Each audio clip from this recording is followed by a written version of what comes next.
what do we call in Russian rock? Russian rock, beginning from Vladimir Vysotsky, and some of you must know his songs because his wife was French, and he was actually the first one who went outside out of USSR, and he did his performances in France, in USA, in many countries of Europe, and probably he was the first rocker of Soviet Union. He was very politically charged, and all Russian rock is very hard politically charged. That was until somewhere in millennium, about after millennium, it was changed side by side, and that became something another. But before 1994, yeah, there was many very popular bands that maybe their popularity was only in Soviet Union, but that was so many people that you can't believe. But for Moscow in 80s and 90s,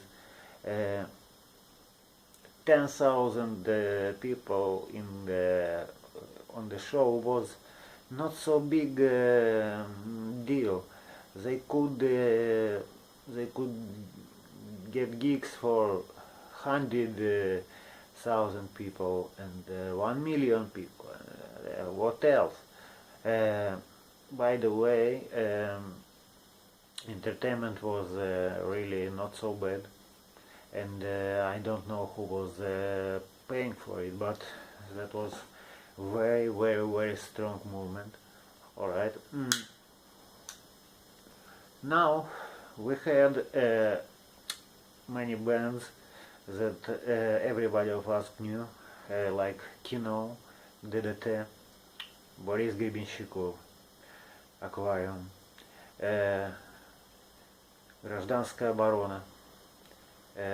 By the way, the last one was their band, the best of the bands in Russia.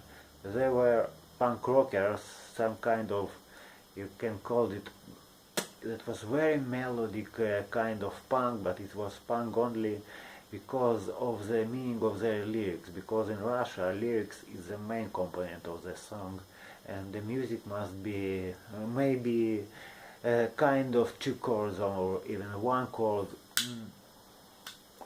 That was determined not only by the primitivity of the of some stuff, sound make and whatever they made. We have my own band was did their rehearsals in the school, and we had amplifiers that was burning like witches in the Middle Age, and we had guitars that now you can see the reviews and you will read probably unplayable. By the way, there were a company which called Ural. Ural was Unicum guitar. He had something like better to ask Brian Eno, because he was one who came to Moscow in the 80s and he bought a large amount of these guitars, about 20 guitars, and sent him to his best friends like Frank Zappa and all those who like experiment with the music. So the most popular guitar in the world was not Fender Stratocaster but Ural. And they did basses, and they did some kind of musical monsters, I call it. Those X's was not made for guitarists, there was standardization Mm. And so this standardization was not for a player, that was for government.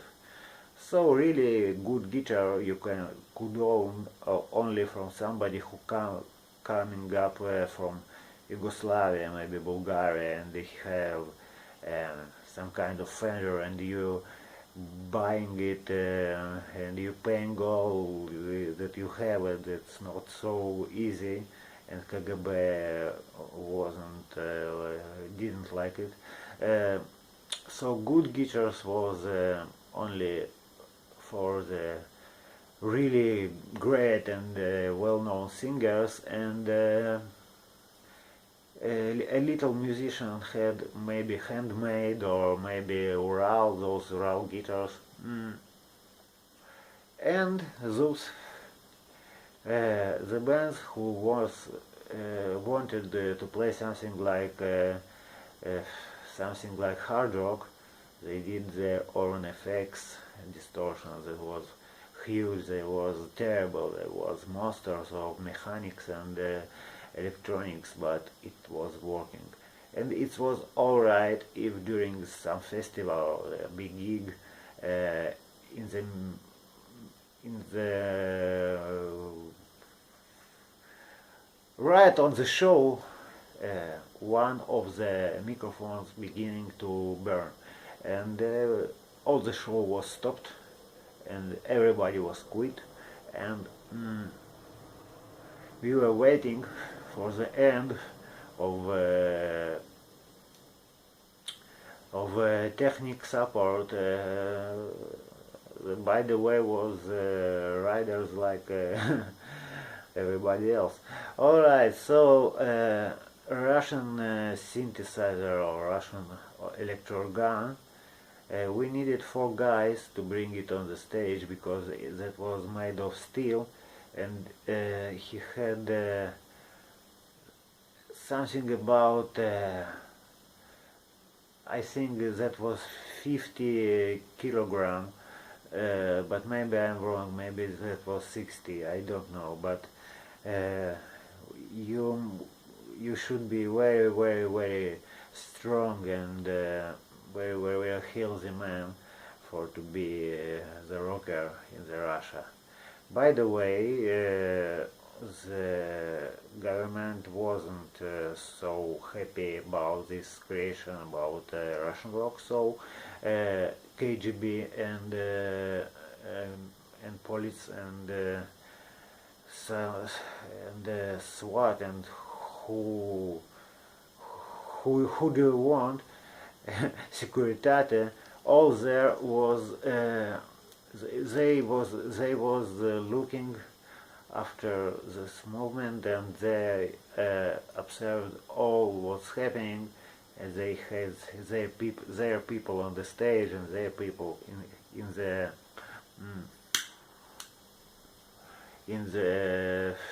institutes.